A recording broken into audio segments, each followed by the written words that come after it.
So, does getting adjusted hurt? Generally, no.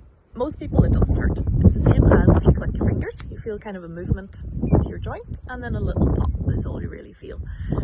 If you were in a lot of pain, then sometimes even just pressing on the joint hurts, but we have ways and techniques to get around that, such as doing some soft tissue work first, get some breathing exercises first, or some dry needling to help relax the joint before we adjust it. The adjustment itself is really, really fast, and that's how it works. That's how it resets the joints. So often, by the time you've realised you're getting adjusted, it's over.